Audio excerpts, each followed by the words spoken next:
ሰላም ጤና ይስጥልን የሐሳብ ዊክሊ ቤተሰቦቻችን በዛሬው ይዘንላችሁ የመጣነው በሳምንቱ ውስጥ ከተከናወኑ አበይት ጉዳዮች ውስጥ ነው። ለዛሬ 3 መርጠን አምጥተንላችኋል። በቀይ ባህር ፍልሚያው ተጧጥፏል። ግብጽ ሁለቱን ውሃዎች የመቆጣጠር ፍላጎቷ እያሳበዳት መጥቷል። በግፍና በሴራ ማንም የማይደርስባት ግብጽ ናይል በእኛ አባይ ብለን እንጠራዋለን። ኢትዮጵያ በተሳካ ሁኔታ ገድበዋለች። የግብጽ ፍላጎትን አክሽፈዋለች። የኤርትራ ወደቦች ህገወጥ በሆነ መንገድ እየተገኙ ናቸው። የተሰረቀውን ህጋዊ የማስመሰል ስራ አሁን በግብጽ እየተሰራ ነው። ጥያቄ ያለበት ወደቦችን የመቆጣጠር ሂደት በግብጽ ተጀምሯል። ግብጽ የሌባ ተቀባይ እየሆነች ነው። እጅግ አሳፋሪ የሆነውን ሴራ ዓለም እያያት እየተገበረችው ትገኛለች። የግብጽ የውጭ ጉዳይ ሚኒስቴር በድር አብድላቲ፣ የግብጽ ትራንስፖርት ሚኒስቴር በኢነርጂ በትራንስፖርት በማዕድን ዘርፍ ላይ የተሰማሩ አካላት ተሰባስበው ኤርትራ ገብተዋል። ነጋዴዎቹ የሱዳን ወርቅ እንጂ የኤርትራ ድንጋይ አላማለላቸውም። ጨዋታው የሱዳንን ሀገርነት ህልውና ለአንዴና ለመጨረሻ ጊዜ መበጣጥስ ነው። በመጀመሪያ ሱዳንን ለሁለት ከፈሏት። አሁን ደግሞ እንደገና ለሁለት ሱዳንን 4 የማድረግ ሂደት ተጀምሯል። ይህ ሙሉ በሙሉ የግብጽ ሴራ ነው። ግብጽ በቀጠናው ከሷ ውጪ ልዕለ ኃያል እንዳይኖር የማድረግ እንቅስቃሴዋ ነው። በአፍሪካ እጅግ አዛውንት የተባሉ በወንበራቸው ላይ ለመሞት የቆረጡ አፍሪካዊ ሰሜን ኮሪያን እየፈጠሩ የሚመሩ ኤርትራን ከሚመሩት መሪ ጋር በአስመራ እየመከሩ ይገኛሉ። ይህንን እጅግ ፍጹም አምባገነን አናርኪስት የሆነውን መሪ የምትደግፈው ግብጽ አሁን በአስመራ ከትማለች። በድር አብድላቲ በሁለቱ ሀገራት በኩል ያለው ታሪካዊ ግንኙነት አንስተው ሲወያዩ ነበር። እውነታ አላቸው። ሻቢያን ተገንጣይ ማኒፌስቶ ጽፎ የሰጠው የግብጽ ወታደራዊ ኃይል ነው። ይህ ኃይል አሁን በሰፊው እየገባ እየሰራ ይገኛል። ማኒፌስቶ ተቀርጾ የተሰጠው ሻቢያ በቀይ ባህር በኩል የኮንትሮባንድ ጦር መሳሪያ ስትልክ ስታስታጥቅ የነበረችው ግብጽ አሁን ሰምሮላት አስመራ ላይ ተገናኝተዋል። ኤርትራ ስትመሰረት ሻቢያ ግንጠላውን በቡትሮስ በኩል አሳክቶታል። ግብጽ በወኪሏ በኩል አሳክቷለች። መለስ መርቆ የሰጠውን ሀገር ኢሳያስ የዘረፈውን ግብጽ ዓለም አቀፋዊ ዕውቅና እንዲያገኝ ሪፈረንደም በሚል ስም አሳክታለታለች። አሁን ደግሞ ሌላ አጀንዳዋን ለማሳካት እየሄደች ነው። ሱዳንን ሙሉ በሙሉ ለአንዴና ለመጨረሻ ጊዜ የማጥፋት ሴራ። ይህንን ሴራ አዛውንቶቹ ተሰብስበው እየመከሩበት ነው። በድር አብድላቲ መልእክታቸውን፣ ዓላማቸውን፣ ኢላማቸውን ግልጽ አድርገዋል። እሳቸው እንዳሉት ከሆነ ቀይ ባህር ደህንነቱ መጠበቅ ያለበት ዳርቻ ላይ ባሉ ሀገራት ብቻ ነው። ከዛ ውጪ ያሉ ሀገራት በፍጹም ወደ ቀይ ባህር ጉዳይ ውስጥ መግባት የለባቸውም ብሏል። አሽሙሩ ለኢትዮጵያ ነው። Though the Egyptian foreign minister mentioned no names, his comments were seen as thinly veiled jabs at Egypt's arch rival Ethiopia. የኢትዮጵያ መንግስት የቀይ ባህር ፍላጎቱን ካሳወቀ በኋላ ግብጽ በገፍ ኤርትራን እየደገፈች ነው። ወደ ኤርትራ እየተመላለሰች ነው። አዛውንቱ መሪም ግብጽን ቤታቸው አድርጓል። ጉዳዩ ግልጽ ነው። ኢትዮጵያ በኤርትራ ውስጥ ወደብ አላት። ወደቧን የማስመለስ ስራ ከጀመረች የኢትዮጵያ ባህር ኃይል በቀይ ባህር ይገኛል ማለት ነው። ይህ ማለት ግብጽ የምትፈራው ተገዳዳሪ አቅም በቀይ ባህር ይኖራል እንደማለት ነው። የብቻ ደሴትም ህልም ሆኖ ብቻ ይቀራል እንደማለትም ጭምር ነው። ቀይ ባህር አሁን የፉክክር ሜዳ እየሆነ ነው። ጠቅላይ ሚኒስትር አብይ አህመድ እንዳሉት ከሆነ ሁለቱ ሀገራት በኢትዮጵያና በኤርትራ መካከል ያለው አለመግባባት ዛሬ የተጀመረ አይደለም። በሀገራቱ መካከል ያለው ችግር የተጀመረው በዚህ ነው። ችግሩ ከኤርትራ ምስረታ ጀምሮ የነበረ ነው። ድንበር በስነ ስርዓት አልተካለለም። የወደቡ ጉዳይ ልባት አላገኘም። እነዚህ ጉዳዮች በእንጥልጥል እንደቀሩ እስካሁን ድረስ የችግሮች ምንጭ ሆነው ቀርተዋል። በሁለቱ ሀገራት መካከል እንኳን የምንመለከተው የሰላም ስምምነቱ ከተፈረመ በኋላ እነዚህን ሁለት ጉዳዮች በሰፊው ነጥረው ይወጣሉ። ከ2020 እስከ 2022 በቅርቡ ብቻ በትግራይ የሰላም ማስከበር የሻቢያ ተግዳሮቶች በተደጋጋሚ ሲቀርቡ ነበር። በ2022 የፕሪቶሪያ ስምምነት ሲፈረም ኤርትራ በኢትዮጵያ የውስጥ ጉዳይ ውስጥ በመግባት ተቃውሟን እንዲሁም የአመጽ ጥሪዋን ስታስጀምር ነበር። አሁን ደግሞ ጽምዶ በሚል ከህዋት ጋር ህገወጥ የተባሉ ድንበሮችን ከፍታ የጦር መሳሪያ ኮንትሮባንድ ስታመላልስ ትውላለች። አንዳንድ ሰዎች በኢትዮጵያና በኤርትራ መካከል Some people think the current dispute between Ethiopia and Eritrea stems from the Ethiopian government's request for access to the sea. they think and analyze it that way. However, this is not the case. Since the existence of Eritrea, there have been issues between Ethiopia and Eritrea.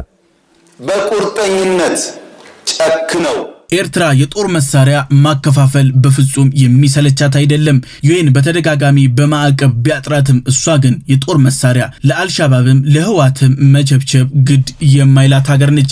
በፍጹም ለጎረቤቶቿ ታማኝ መሆን ያልቻለች ሀገር።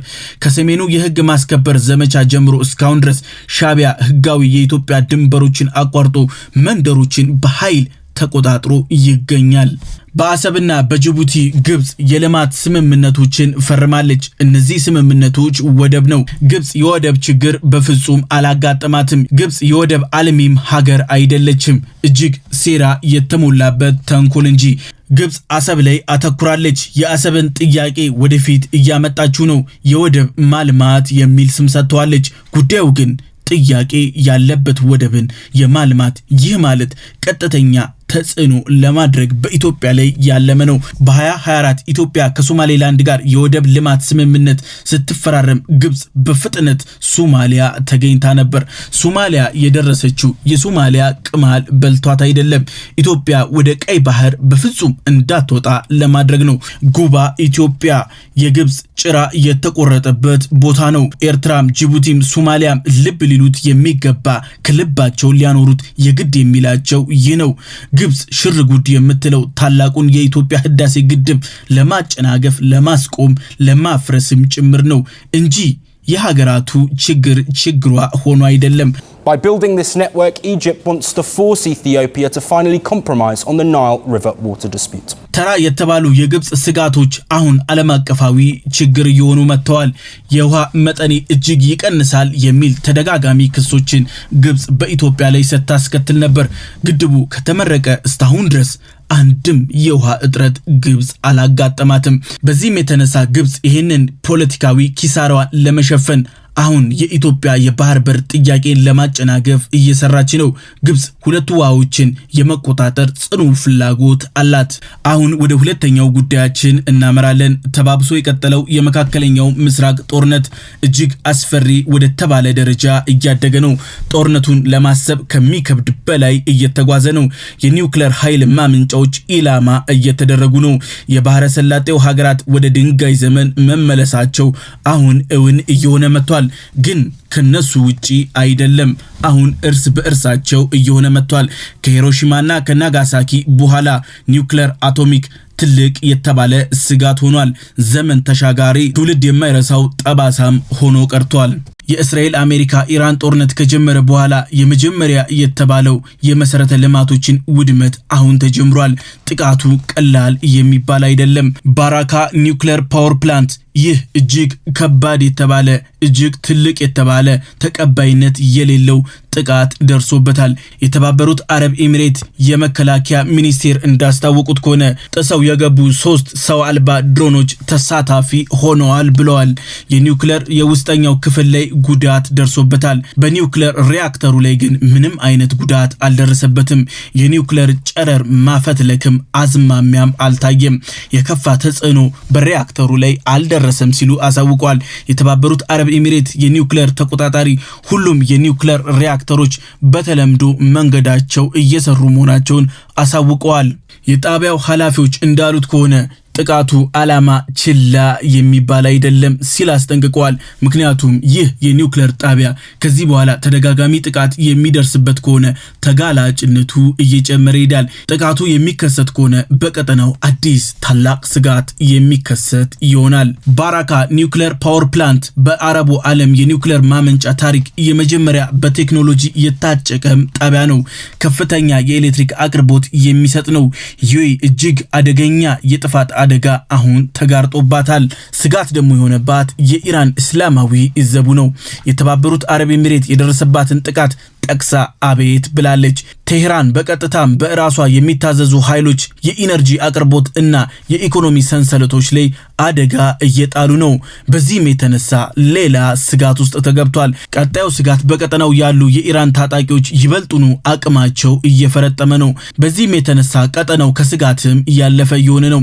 የየመኑ ሁቲ ቀጣይ ጥቃት ሊሰነዝር ይችላል የሚል ስጋት አይሏል። ሁቲ አሁን ዩኤኢ ጥቃት የደረሰባት አይነት ድሮኖች በሰፊው ታጥቋል። እነዚህ ሰው አልባ ድሮኖች በኢራን የሚመረቱ ናቸው። በብዛት ሁቲ ታጥቋቸዋል። አሁን ስጋቱ ከኢራንም እያለፈ ነው። በቀጠናው ያሉ ኃይሎችም ጥቃት ይሰነዝራሉ የሚል ከፍተኛ ጥርጣሬ ተከስቷል። ሀገራት ስጋታቸውን እየገለጹ ነው። የዲፕሎማቲክ ርብርብ እንዲደረግ እያሉ ነው። ኩዌት፣ ባህሬን፣ ሳውዲ አረቢያ፣ ኳታር ሩጫቸውን ጀምረዋል። በቅርቡ በብሪክስ በመካከለኛው ምስራቅ ያለውን ጦርነት ሲመከርበት ነበር።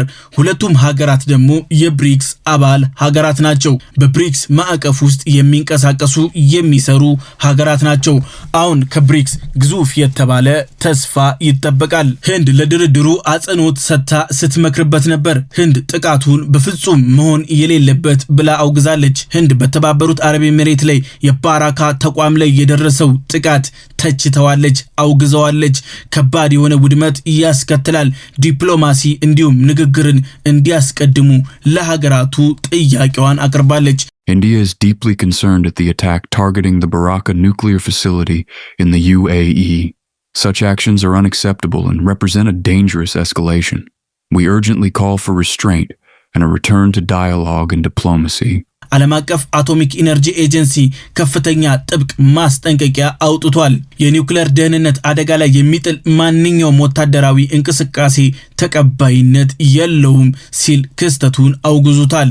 ዓለም አቀፍ የአቶሚክ ኢነርጂ ኤጀንሲ ባወጣው ሪፖርት ላይ አካባቢው ላይ ጨረር መደበኛ ነው ብሎ አስታውቋል። ይህ ማለት ደግሞ በአካባቢው ላይ ሪአክተሩ ላይ የደረሰ ጉዳት የለም፣ ያፈተለከ ጨረርም የለም እንደማለት ነው።